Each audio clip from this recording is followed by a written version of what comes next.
you're a cycling woman, there are times of the month when you can definitely do long fast, 20 hours if you want, or 18, 16. So in your follicular phase, you can do that, and then right after ovulation for 3 days, we have a longer window, and then as you go into luteal, a normal overnight sleep fast is enough, like 12-13 hours, and that supports progesterone as well. And then of course together with what you're eating when you are eating. But and I fault to a point here because I have a very hectic lifestyle, and so sometimes for me it's easier to just fast longer, which is not great. This is why I'm in hypothalamic amenorrhea.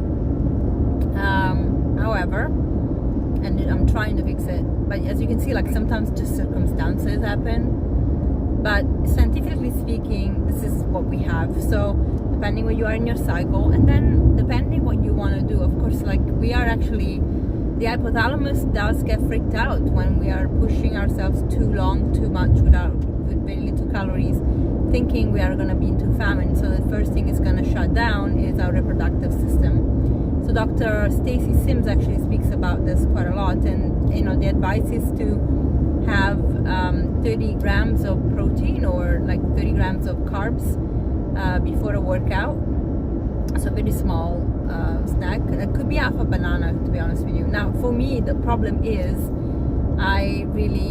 even half a banana makes me feel queasy if I work out. I don't know why. If like my nervous system probably just stops a little bit the digestion when I'm busy doing things, because I have been living in a high cortisol stress level. And then cortisol is something to think about as well. So in the morning when we wake up, it's normal to have a spike of cortisol. Cortisol dances with melatonin, and melatonin puts us to sleep. So ideally at night you have low cortisol so that you can go to sleep with higher melatonin. And in the morning, melatonin goes down as cortisol comes up. So in the morning you have the spike of cortisol. Now people talk about this cortisol belly fat that people have. This has nothing to do with your normal biological response to waking up in the morning, because the issue that we have here is not those spikes of hormones that allow us to perform and trigger pathways and trigger action. It's rather the fact that we are in a chronic state and so of stress. So cortisol is just all the time going up and down in our body when it's not supposed to, including at night. And then add to that the fact that we are on screens or whatever. So it's really, really important to understand this, because we're blaming hormones or one hormone specifically for being bad, but actually cortisol is not bad. It's fantastic. If we didn't have it, we would be sleeping beauties.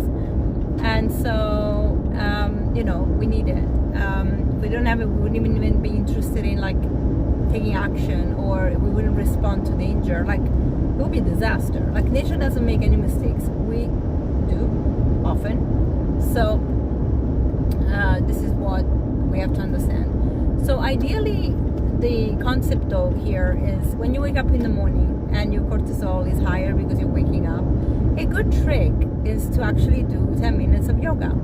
And that is just moving your body with the breath on a mat. It doesn't have to be anything hectic. And you can do this on a fast because it doesn't require you to burn too much, and your body is actually calming down with the breath. So you're not going to send it into a spiral.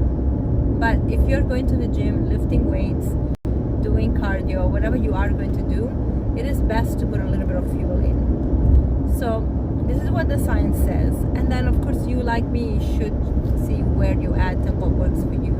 And as I said, I am aware that I should not work out on an empty stomach. Not the yoga part, but when I go and lift weights or whatever, when I do more intense classes in the morning. My issue is digestion and not being able to actually digest the food on time, even if I have it an hour before, to actually be okay. And I don't actually even have longer than an hour by the time I wake up and I do the yoga, and then I want to eat to go to the gym. Generally that's less than an hour. when I finish yoga. So it is a complicated one for me because I have to piece it together and see how can I do this. So because I've tried even smoothies or protein shakes, and the problem is it just comes up, and I really don't love that feeling. So I'm like, okay, maybe I should try half a banana, but then I still don't digest it well.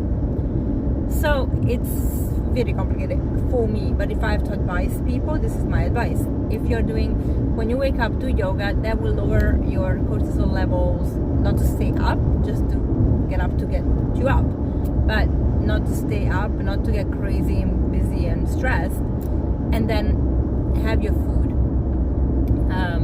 within if you're working out with the amounts that Dr. Stacy Sims suggests. If you're not working out and you want to fast longer, then you can. But again, where you are in your cycle will dictate if you should carry on the fast or not. I hope this helps, and then just answers that question. So guys, as always, get in touch and put comments down and let me know. Bye.